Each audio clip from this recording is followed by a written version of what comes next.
My first question before we go to them.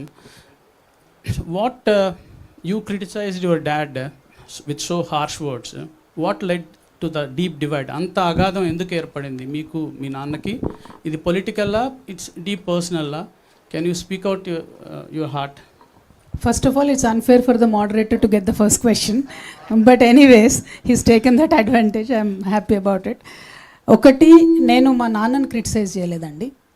Political లీడర్గా కేసీఆర్ గారిని criticise చేసిన, BRS party అధ్యక్షులు గౌరవనీయులు పెద్దలు కేసీఆర్ గారిని క్రిటిసైజ్ చేసిన తప్పితే మా నాన్న కేసీఆర్ని నేను తిట్టలేదు. మా నాన్న కేసీఆర్తో నాకు ఎటువంటి ప్రాబ్లం లేదు. నాన్నగా ఆయన లేకపోతే నాకు జన్మనే లేదు.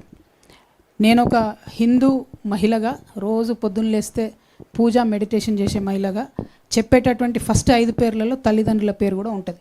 తల్లిదండ్రులతో నాకు ఎటువంటి సమస్య లేదు. బీఆర్ఎస్ పార్టీ అధ్యక్షులు కేసీఆర్ గారితో ఖచ్చితంగా నాకు ఐడియాలజికల్ విభేదాలు ఉన్నాయి. మొన్న విమర్శించిన, రేపు కూడా విమర్శిస్తా. తప్పు చేస్తే నేను తప్పు చేస్తే అట్లనే బీఆర్ఎస్ పార్టీ వాళ్ళు కూడా నన్ను విమర్శించవచ్చు. నేను వ్యక్తిగతంగా ఒక మాట కూడా అనలేదు. బీఆర్ఎస్ పార్టీ ఫస్ట్ వచ్చినటువంటి ప్రభుత్వంగా వారు కొన్ని పనులు చేసి ఉంటే తెలంగాణకు బాగుండేది. ఆ పనులు చేయకపోవడం వల్ల ఏమైంది? ఒక కాన్సెప్ట్ ఉంటుంది సుధాకర్ రెడ్డి గారు, లాస్ట్ ఆపర్చునిటీ కాస్ట్ అంటారు దాన్ని. If you lose an opportunity, ఒక అవకాశాన్ని మీరు వదులుకుంటే దానివల్ల వచ్చే నష్టం. తెలంగాణలో తొట్టతొలి ప్రభుత్వంగా ఏర్పడ్డటువంటి బీఆర్ఎస్ ప్రభుత్వం ఏదైతే కృష్ణా గోదావరి నదుల నీళ్లను కరెక్ట్గా వాడుకొనగలిగి ఉంటే మన రైతన్నలకు వారు అధికారంలో ఉన్న 10 సంవత్సరాలలో 2,50,000 కోట్ల రూపాయల సంపద డైరెక్ట్గా రైతులకు అందేది.